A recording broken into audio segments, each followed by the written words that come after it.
জঙ্গলে নেমেছে ভয়ঙ্কর বিপদ। সকল সুন্দরবনবাসী নৌকা মাঝিদের উদ্দেশ্যে জানানো হচ্ছে, জঙ্গলে এক লাল দানবের উৎপাত বেড়েছে।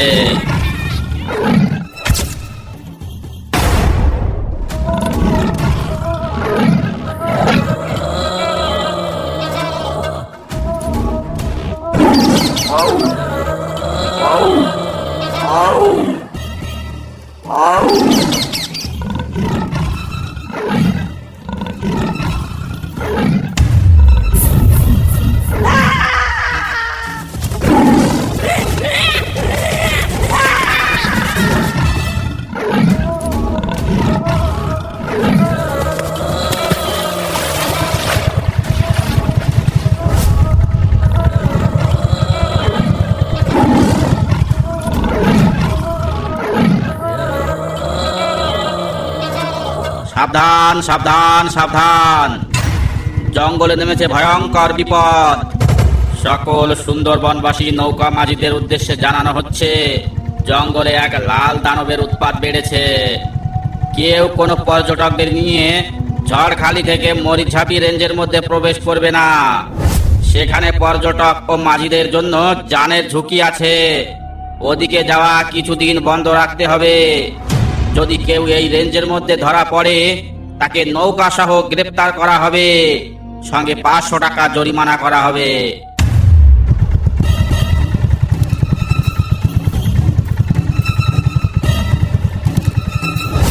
কি হে হরেন মাঝি, ফরেস্টার থেকে কি বলছে সব শুনছ? তাই তো দেখছি, এমনিতে দুটো পয়সা কামাতে পারছি না, তার উপর আবার জঙ্গলে লাল দানব। এমন চলতে থাকলে কি করে বাঁচবো আমরা, বল তো দেখি নগেন। ঠিকই বলছে হরেন মাঝি, আমাদের সুন্দরবনে একের পর এক বিপদ লেগেই আছে। কখনো ঝড়ের তাণ্ডব, কখনো বাঘের তাণ্ডব, আবার কখনো ডাকাতের তাণ্ডব। এভাবে কি বাঁচা যায়? কি আর করবি বল, ফরেস্টার থেকে যখন মানা করে গেছে তখন তো ওদিকে যাওয়াই চলে না। দুটো টাকা কামাতে গিয়ে শেষে জান নিয়ে টানাটানি বাঁধবে। একেবারে ঠিক কথা বলেছেন হরেন মাঝি, কিন্তু ওই লাল দানবটা আবার কি? সেটা তো বলতে পারবো না, গিয়ে একবার দেখে আসলে হতো। কিন্তু যাব কি করে? ওখানে গেলেই তো বলছে নৌকা সমেত আটক করবে। আরে হরেন মাঝি, ওই বিপদের মধ্যে না গেলেই হলো, এতে এত ভয় পাওয়ার কি আছে?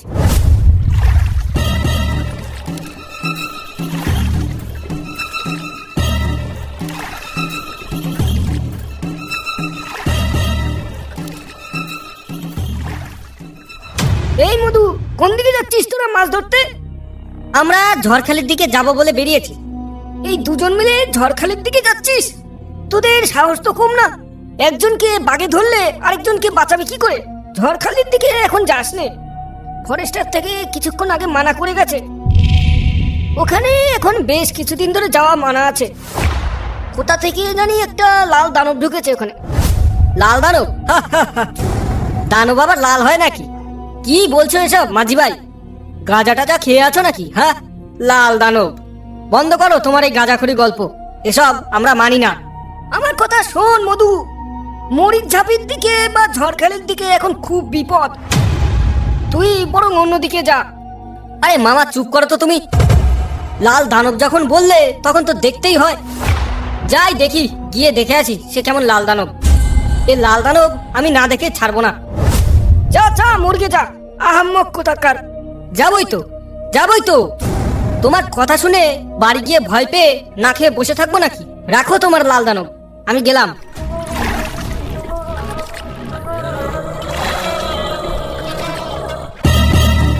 বুঝলে জগৎ ভাই, কদিন ধরে খুব ঘুরতে যাওয়ার ইচ্ছা করছে। চলো না কোনো জায়গা থেকে একটু ঘুরে আসি। ঘুরতে যাবে বলছো? একদিন গেলেই হলো। তা কোথায় যাবে ঘুরতে? আমার এই শহর অঞ্চলে ঘুরতে তেমন অত ভালো লাগে না। আমার ভালো লাগে গ্রাম, জঙ্গল, নদী, খাল, নৌকা, নদীর হাওয়া, এইসব। কোনো গ্রাম জঙ্গল এলাকায় গেলে একটু ভালো হয়। তা তোমার কি তেমন কোনো জঙ্গল জানাশোনা আছে? না ভাই, আমি তো তেমন কোনো জঙ্গল চিনিই না। তবে শুনেছি গুজরাটের বিহারে আর উত্তরাঞ্চলে নাকি ভালো বড় বড় জঙ্গল আছে, সেখানে কোনো একটাতেই গেলেই হয়। আচ্ছা, তোমার মামা বাড়ি বলছিলে তো সুন্দরবনে, সেখানে একবার গেলে কেমন হয়? মাথা খারাপ হয়ে গেছে নাকি? যে সুন্দরবন জঙ্গলে যাব? আমার ভাই অত মরার ইচ্ছা নেই। কেন, ওখানে আবার কি হয়েছে? সুন্দরবন জঙ্গলে এখন কার উৎপাত বেড়েছে তা কি তুমি জানো? কার আবার? হয়তো বড় বড় কয়েকটা বাঘ থাকবে যারা মানুষ ধরে খায়, তার বেশি তো আর কিছুই নয়। বাঘ হলে তো ভালোই হতো, কিন্তু ওটা যে বাঘের থেকেও ভয়ঙ্কর।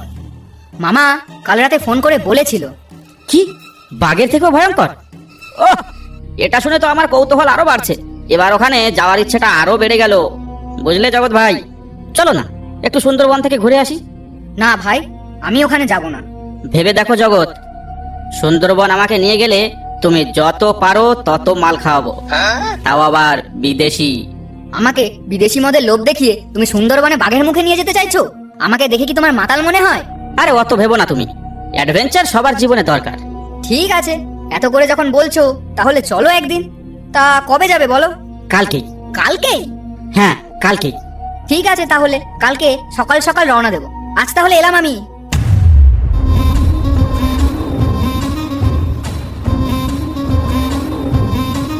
ও মাঝি দাদু, বলছি আমাদের একটু মরিচঝাপের দিকে ঘুরতে নিয়ে যাবে? তা মরিচঝাপের দিকে নিয়ে গেলে কত টাকা দেবে বাবু? তা আপনি কত টাকা নেবেন সেটা আগে বলুন। নগেন, তুই কি ভুলে যাচ্ছিস মরিচঝাপের দিকে যাওয়া বারণ আছে? ওদের নিয়ে মরিচঝাপে যাস নে।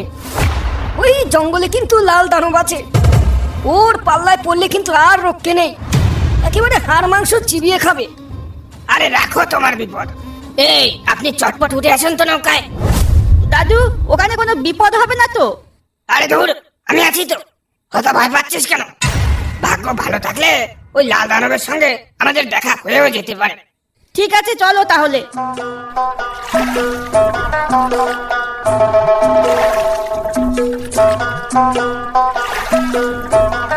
মাঝি ভাই, ও মাঝি ভাই। হ্যাঁ হ্যাঁ, আসছি আসছি।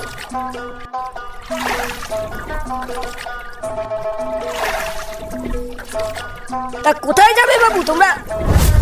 আমরা এসেছি অনেক দূর থেকে, আমাদের একটু জঙ্গল ঘুরে দেখাতে পারবে? হ্যাঁ, আমরা খবর শুনেছি জঙ্গলের কোথায় যেন লাল দানবের উৎপাত বেড়েছে, আমরা সেখানেই যেতে চাই। খবরদার বাবু, ওই জঙ্গলে যেও না। ওই জঙ্গলের অবস্থা এখন ভালো নয়, ফরেস্টার ডিপার্টমেন্ট থেকে বারণ করে গেছে। ওখানে যে যাবে তার নৌকা সমেত গ্রেপ্তার করা হবে। কেন, কি হয়েছে জঙ্গলে? জঙ্গলে ওর অত্যাচার অনেক বেড়েছে, যে একবার ওই জঙ্গলে যাচ্ছে সে আর বেঁচে ফিরছে না। তা আপনারা কোথা থেকে আসছেন বলেন তো দেখি? আমরা আসছি বনগা থেকে। ও, তাই কিছু জানেন না, আর কিছু জানতেও হবে না। আপনারা ভালো চান তো বাড়ি ফিরে যান, এটাই আপনাদের পক্ষে ভালো হবে। তাই করো হরি, চলো আমরা বরং বাড়িই ফিরে যাই। এসব কি বলছো তুমি জগৎ ভাই? আর তাছাড়া মাঝিকে দেখে তো মাতাল মাতাল লাগছে, একদম তোমার মতো। তবুও আমার মনটা কেমন কেমন করছে হরি। আরে ছাড়ো তো ওইসব, এই নাও মাল খাও।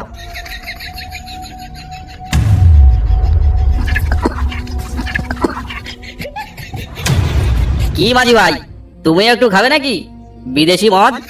দিলে একটু দাও, অনেকদিন বিদেশি মদ খাইনি। হারিয়া খেতে খেতে আমার মুখটা কেমন যেন হাড়ির মতো হয়ে যাচ্ছে।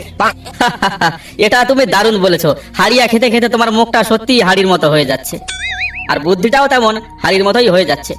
আমাদের ওই লাল দানবের জঙ্গলে নিয়ে গেলে তোমাকে অনেক টাকা দেব, আর পেট ভরে বিদেশি মাল খাওয়াবো। ফরেন মাঝিও কারোর পরোয়া করে না। মরিচঝাপির দিক গিয়ে নগেন বেটা আজ তো ভালোই কামাবে, আর আমি ঘাটে বসে বসে মশা মারবো না। আমার ভয় পেলে চলবে না, আমাকেও কিছু ইনকাম করতে হবে। আরে ও মাঝি ভাই, অন্য মনস্ক হয়ে কি ভাবছো আমাদের নিয়ে যাবে কিনা? এমন সুযোগ কিন্তু বারবার আসবে না তোমার। তা বাবাজিরা, তোমাদের আমি ওই লাল দানবের জঙ্গলে নিয়ে যেতে পারি, তাহলে আপনারা আমাকে কত টাকা দেবেন? এই আমরা দুজনই আছি, তার মানে তোমাকে 2000 টাকা দেবো। ওরে বাবা, এ তো অনেক টাকা, তার উপর আবার বিদেশি মদ। আজ সকালে যে কার মুখ দেখে উঠেছি।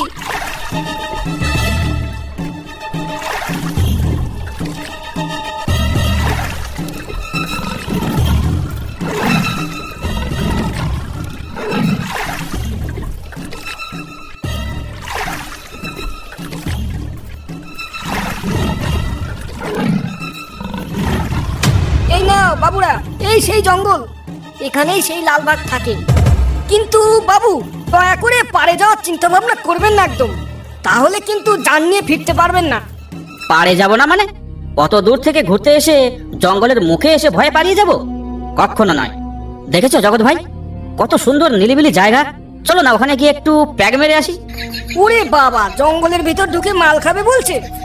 নেশা হয়ে যদি ওখানে পড়ে থাকো তবে কে আনতে যাবে তোমায়? আমি কিন্তু বাবা জঙ্গলের মতো ঢুকতে পারবো না। তোমাদের এত বারণ করছি, তবুও তোমরা যেতে চাইছো। গেলে যাও, আমি এখানে দাঁড়িয়ে আছি।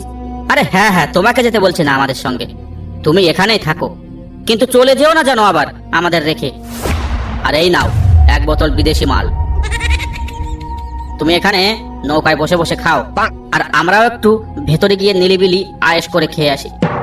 ভেতরে কোনো রকম অসুবিধা হলে আমরা ফিরে আসব। ঠিক আছে বাবুরা, আপনারা যান, আমি এখানেই আছি।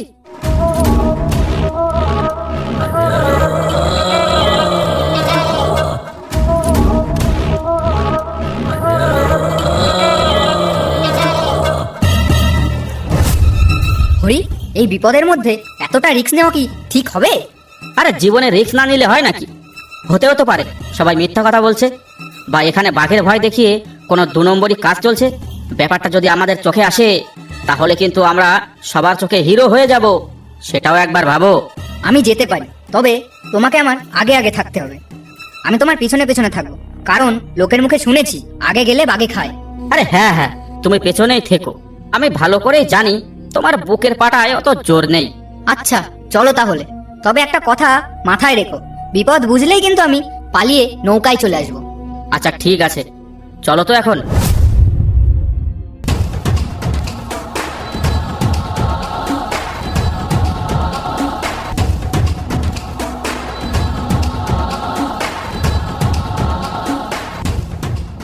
এই কে আপনি? এই ভয়ঙ্কর জঙ্গলের মাঝখানে আপনি কি করছেন? এই জঙ্গলের নাম শুনলে মানুষের রক্ত ঠান্ডা হয়ে যায়, আর তার মধ্যে আপনি একা একা কি করছেন? তোমরা এখান থেকে শিগগিরই পালাও, এটা কিন্তু সেই লাল বাঘের জঙ্গল। ওইখানে এসে বললে প্রাণ নিয়ে ফিরে যেতে পারবে না। দেখেছো জগৎ, আমি বলেছিলাম না এখানে কোনো লাল বাঘ নয়, এখানে অন্য কোনো চক্কর চলছে। আর যারা লাল বাঘের নাম করে এই জঙ্গলের মধ্যে চক্কর চালাচ্ছে, এ তাদেরই একজন। থামো, তোমরা ফালতু কথা বলো না। তোমরা কিচ্ছু জানো না, তাই এই সব কথা বলছো। এ জঙ্গলে আমি কোনো চক্কর চালাই না, আমি এ জঙ্গলের প্রহরী। আমি বহুদিন যাবৎ এই জঙ্গলকে রক্ষা করেছি। এই এক্ষুনি বলো তোমার সর্দারের নাম কি, আর তোমরা এই জঙ্গলে লাল বাঘের ভয় দেখিয়ে কি কারচুপি করছো? না হলে এক্ষুনি গুলি করে মাথার খুলি উড়িয়ে দেবো তোমার। তুমি আমাকে মারা তো দূরের কথা, আমার শরীরটাও স্পর্শ করতে পারবে না। মতলবটা কি আপনার বলুন তো? আমরা না হয় পালিয়ে গেলাম, কিন্তু আপনি এখানে কি করছেন? নাকি বাঘের ভয় দেখে আমাদের তাড়াতে চাইছেন? মতলবটা কি আপনার? ওটা তো কোনো বাঘের গর্জন বলে মনে হলো, তাই না হরি? সত্যি করে বলো তো হরি, এটা কি সেই লাল বাঘ নাকি তোমাদের কোনো কারসাজি? সেটা আমায় জিজ্ঞেস না করে পেছনে তাকিয়ে দেখো।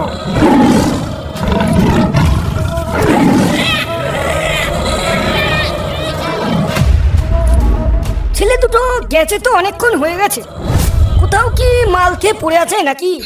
ছেলে দুটো যেমন একরোখা, কেননা সেই লাল বাঘের খপ্পরেই পড়লো। এ কি এত জোরে বাঘের গর্জন? তাহলে ওদের তো মনে হয় কোনো বিপদ হয়েছে। হায় হায় হায় হায়, মনে হয় ছেলে দুটো আর রক্ষা পায়নি।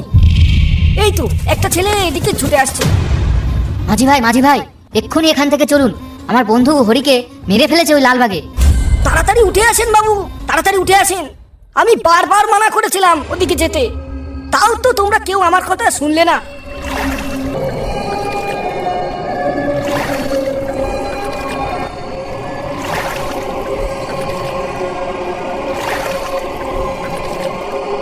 ভয় পেও না, ওই লালবাগ আমাদের আর কিচ্ছু করতে পারবে না। এবার এবার বলো তো জঙ্গলে কি দেখলে? জঙ্গলে ওই লালবাগ ছাড়াও আরো একটা লোককে দেখলাম, যার কথা আমার ঠিক সুবিধার মনে হলো না। সেই লোকটার সঙ্গে কথা বলতে বলতেই হঠাৎ আমাদের সামনে চলে এলো সেই প্রকাণ্ড লালবাগ, আর এসে ঝাঁপিয়ে পড়লো হরির গায়ে। তারপর হরিকে নিয়ে জঙ্গলের ভেতরে চলে গেল। তা এখন আপনি কি করবেন বাবু? এবার বলো তো এখন কোথায় নিয়ে যাব তোমাদের? মাঝি ভাই, আমি আর কোথাও যাব না মাঝি ভাই, আপনি আমাকে একটু ঘাটেই পৌঁছে দেন, আমি এখান থেকে সোজা বাড়ি যাব। অসংখ্য ধন্যবাদ ভিডিওটা দেখার জন্য। ভিডিওটা ভালো লাগলে একটা লাইক করতে আর একটা সাবস্ক্রাইব করতে ভুলবেন না।